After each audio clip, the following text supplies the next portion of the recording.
അജിത് ഡോവൽ വീണ്ടും ദേശീയ സുരക്ഷാ ഉപദേഷ്ടാവായി ചുമതലയേൽക്കുന്നു.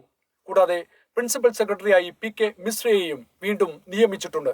നരേന്ദ്രമോദിയുടെ വളരെ അടുത്ത വിശ്വസ്തരായ രണ്ടുപേരും മൂന്നാം വട്ടം മോദി പ്രധാനമന്ത്രിയായി സ്ഥാനമേൽക്കുമ്പോൾ അവരുടെ പദവികളിലേക്ക് തിരിച്ചു വരികയാണ്. കേന്ദ്ര ക്യാബിനറ്റ് കമ്മിറ്റി ഇരുവരെയും ക്യാബിനറ്റ് റാങ്കോടെ പുനർനിയമിച്ചിട്ടുണ്ട്.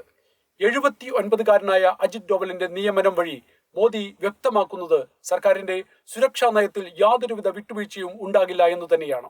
ഭീകരരോടുള്ള സമീപനത്തിലും രാജ്യവിരുദ്ധ ശക്തികളെ ഇല്ലായ്മ ചെയ്യുന്നതിലും അനുവർത്തിച്ചു വന്നിരുന്ന നയം പിന്തുടരും എന്ന് തന്നെയാണ് ഇതിന്റെ വ്യക്തമായ അർത്ഥം. ചെറുപ്പം മുതലേ വളരെ സാഹസികമായ പദ്ധതികൾ ആസൂത്രണം ചെയ്യുന്നതിലും നടപ്പാക്കുന്നതിലും അതുല്യമായ മികവ് പുലർത്തിയ ഡോവൽ പാകിസ്ഥാനെതിരെയായ സർജിക്കൽ സ്ട്രൈക്കിന്റെ ബുദ്ധി കേന്ദ്രമായിരുന്നു.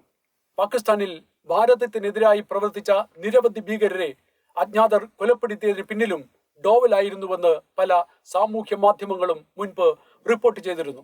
റഷ്യ ഉക്രൈൻ പോലെയുള്ള നിർണായകമായ ചില യുദ്ധഘട്ടങ്ങളിൽ ഭാരതീയരെ യുദ്ധമുഖത്തു നിന്നും ഒഴിപ്പിച്ചു കൊണ്ടുവന്ന സർക്കാരിന്റെ നീക്കങ്ങൾക്ക് ചുക്കാൻ പിടിച്ചതും ഡോവലാണ്.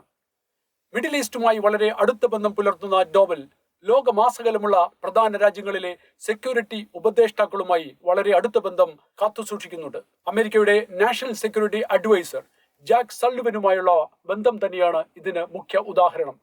മൂന്നാം വട്ടം മോദി സർക്കാർ അധികാരത്തിലെത്തുമ്പോൾ കാശ്മീരിൽ അശാന്തി വിതയ്ക്കുവാൻ ശ്രമിക്കുന്ന പാകിസ്ഥാൻ ഭീകരവാദികൾക്ക് ഡോവൽ കനത്ത തിരിച്ചടി തന്നെ നൽകുമെന്ന് ഉറപ്പാണ്.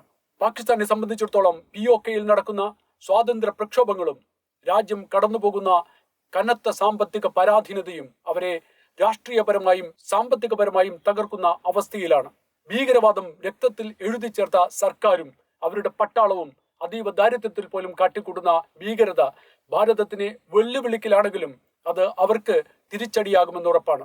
ജോർജ് സോറസിനെ പോലെയുള്ള അന്താരാഷ്ട്ര ശത്രുക്കൾക്ക് ദേശീയ തിരഞ്ഞെടുപ്പ് വലിയ തിരിച്ചടിയായെങ്കിലും വീണ്ടും ഒരു ചെറിയ അവസരത്തിനായി അവരും കാത്തു നിൽക്കുമ്പോൾ പരിചയ സമ്പന്നരും വിശാല അന്താരാഷ്ട്ര ബന്ധങ്ങളുള്ളതും കൃത്യനിർവഹണത്തിൽ യാതൊരു വിട്ടുവീഴ്ചയും ചെയ്യാത്ത ഡോവലിന്റെ പുനർനിയമനം ഭാരതത്തിലും പുറത്തും മറഞ്ഞു നിന്നുകൊണ്ട് രാജ്യത്തിനെതിരെ യുദ്ധം ചെയ്യുന്നവർക്കെതിരെയുള്ള ഒരു കൃത്യമായ സന്ദേശം കൂടിയാണ്.